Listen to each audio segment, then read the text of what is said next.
तो चलते हैं श्रीमद् भगवद गीता के प्रथम अध्याय के 15वें श्लोक को। तो श्लोक है, सब लोग ध्यान सुनेंगे।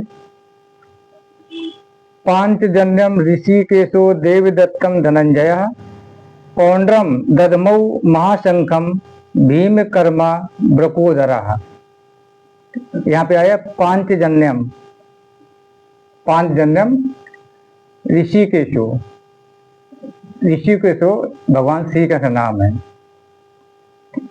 और इन्होंने बजाया था। अब क्या है, अब पांडव शंख बजा रहे हैं ना, तो अब शंख के नाम पीछे बताया गया था कि शंख कौन कौन से बजाएंगे, उनके नाम क्या है, ये था ना पीछे वाले में। तो श्री कृष्ण भगवान ने कौन शंख बजाया था? पांचजन्य।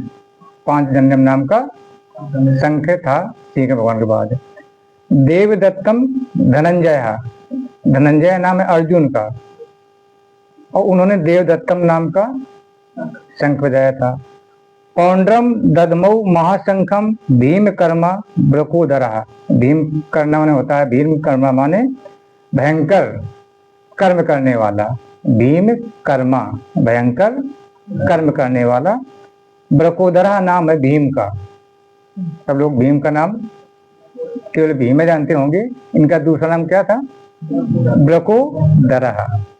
तो भीम ने भयंकर कर्म करने वाला शंख बजाया था जिसका नाम था पौंड्रम।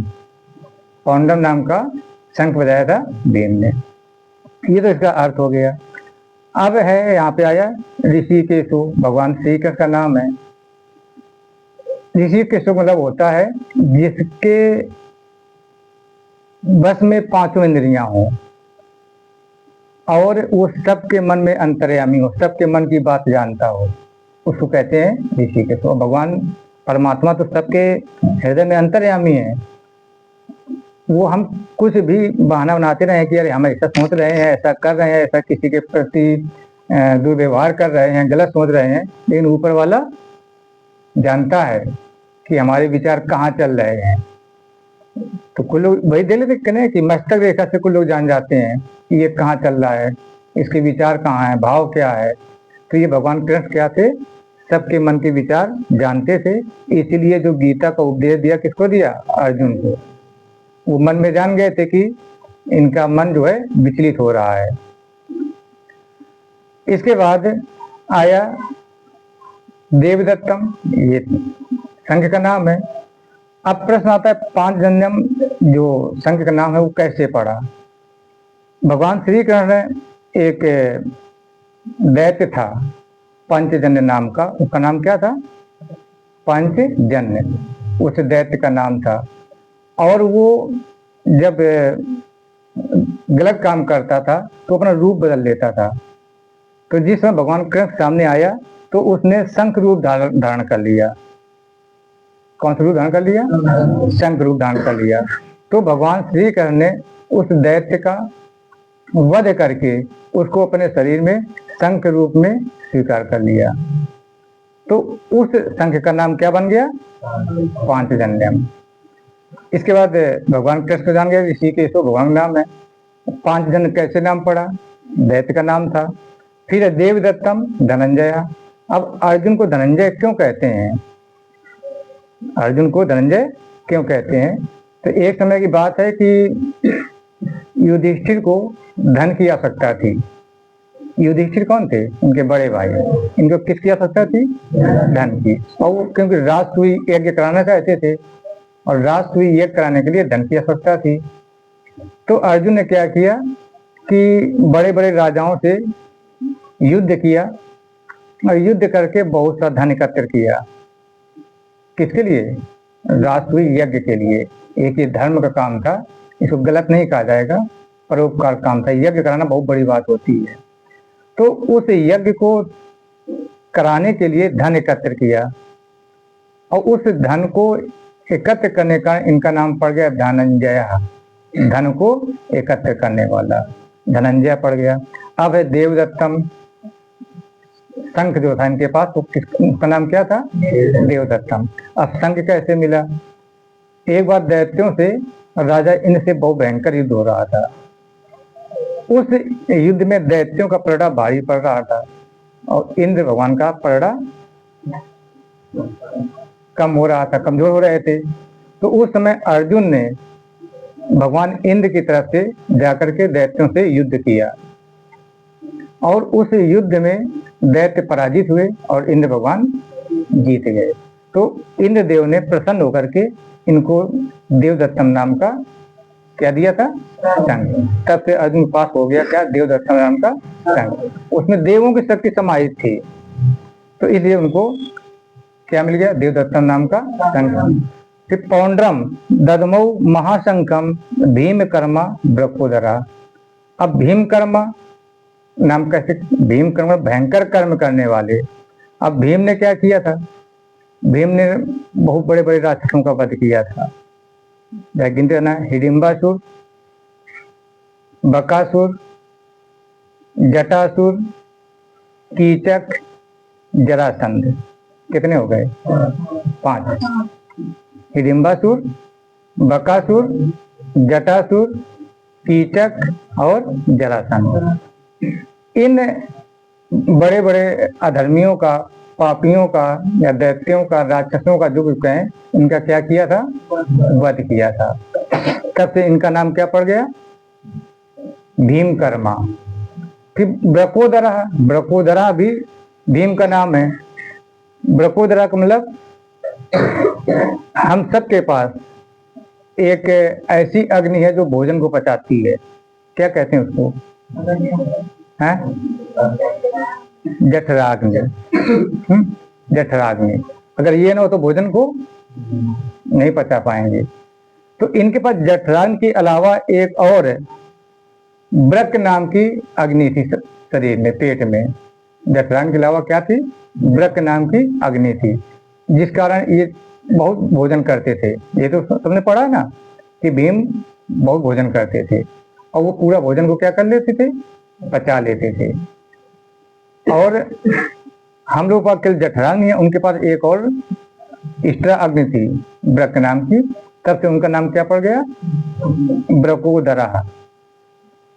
तो भीम का नाम ब्रकोदरा पड़ा ऐसे, और उन्होंने कौन शंख बजाया, पौंड्रम नाम का शंख बजाया। ये तो इस श्लोक का अर्थ हुआ। अब चलते हैं अपने हम वैवाहिक जीवन में, कि वैवाहिक जीवन में इसका क्या उपयोग कर सकते हैं। जैसे भगवान श्री कृष्ण जी ने पंचजन नाम का शंख बजाया, तो हम अपने आप को एक अच्छा समर्पित कर सकते हैं इस पंचजन की एक व्याख्या से। व्याख्या क्या है इसकी, कि अपने जो शरीर में है 5 इंद्रियां हैं, पीछे भी आया था। पहली बात तो दृष्टि, अच्छा देखना चाहिए सबको, और अच्छा सुनना चाहिए। 2 हो गए, अच्छा बोलना चाहिए। 3 हो गए, अच्छा सूंघना चाहिए, क्योंकि जब हम सूंघते हैं तभी तो भूख की इच्छा होती है। अगर अपनी सूंघने क्षमता कमजोर हो जाए तो हम लोग भूख का एहसास नहीं कर पाएंगे। महक अच्छी आती है ना, उसी से हम लोग भोजन की एक लालसा बढ़ती है। अच्छा सूंघना चाहिए और अच्छा भोजन करना चाहिए। जीभ्या, जीभ क्या है, स्वाद लेती है, ठीक, ये अपनी इंद्री है, ठीक। तो ये 5 हो गए। इन अगर 5 का सामंजस्य बना लिया जाए, कंट्रोल कर लिया जाए 5 को, तो समझो हम तमाम तरह की बुराइयों से बच जाएंगे, तमाम तरह की बुराइयों से बच जाएंगे। इसलिए कहते हैं, इसलिए है 5 जन्यम, इन 5 का अपने मुट्ठी में कंट्रोल होना चाहिए। क्योंकि अगर सबके जैसे कहते हैं ना कि जहाँ चुगली होती है वहीं कान जाते हैं, क्या क्या बोल रहे थे, क्या बोल रहे थे, अच्छा बोलना चाहिए। कहीं पर कुछ गलत हो मोबाइल में आ जाए तो तुम लोग ध्यान रहते हो, क्या है, दृष्टि गलत हो गई। अगर गलत सुन लिया, गलत देख लिया, तो हमारी भी गलत हो जाएगी। एक दूसरे से संपर्क में है, तो इसलिए ये ध्यान रखना है, अच्छा देखना है, अच्छा बोलना है, अच्छा सुनना है, अच्छा सूंघना है और अच्छा खाना है। इन 5 का बैलेंस कर लीजिए। इसके बाद अब जैसे आया भीम कर्मा ब्रकोदरा, तो भीम ने क्या किया था? राक्षसों का वध किया था। वैसे अपने शरीर में राक्षस हैं, कौन कौन? काम, क्रोध, लोभ, मोह और वासना। ये 5 सबके शरीर में है, किसी के कम किसी के ज्यादा। ठीक, अगर ज्यादा हो गई ये तो वहीं पर हम राक्षसी प्रवृत्ति के बन जाते हैं। मीडिया में तो ठीक है, चलो चलते रहोगे बराबर, और अगर इनको अपने मुट्ठी में कंट्रोल कर लिया जाए तो एक आप सफल इंसान बन गए, देवतुल्य बन गए। कौन कौन 5 हैं? काम, क्रोध, लोभ, मोह और वासना। इन 5 को कंट्रोल कर लीजिए, आपका जीवन सुखमय हो जाएगा और आपकी यश बढ़ेगी, कीर्ति बढ़ेगी, धन भी इकट्ठा होगा और अच्छे विचार आएंगे, अच्छी सोच आएगी। तो इस प्रकार से इस 15वें श्लोक से हमने कुछ बहुत सीखने का प्रयास किया।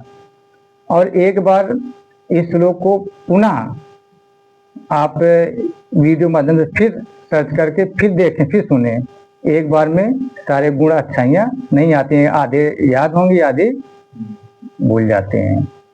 तो चलो एक बार सब लोग फिर से श्लोक देख लीजिए।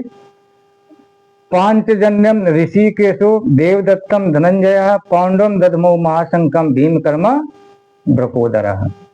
इस श्लोक का भी अर्थ हमने सब लोगों ने सुना और समझा। आज के लिए 15 श्लोक इतना ही होगा, कल चलेंगे 16वें श्लोक के लिए। आज के लिए जय हिंद, जय भारत।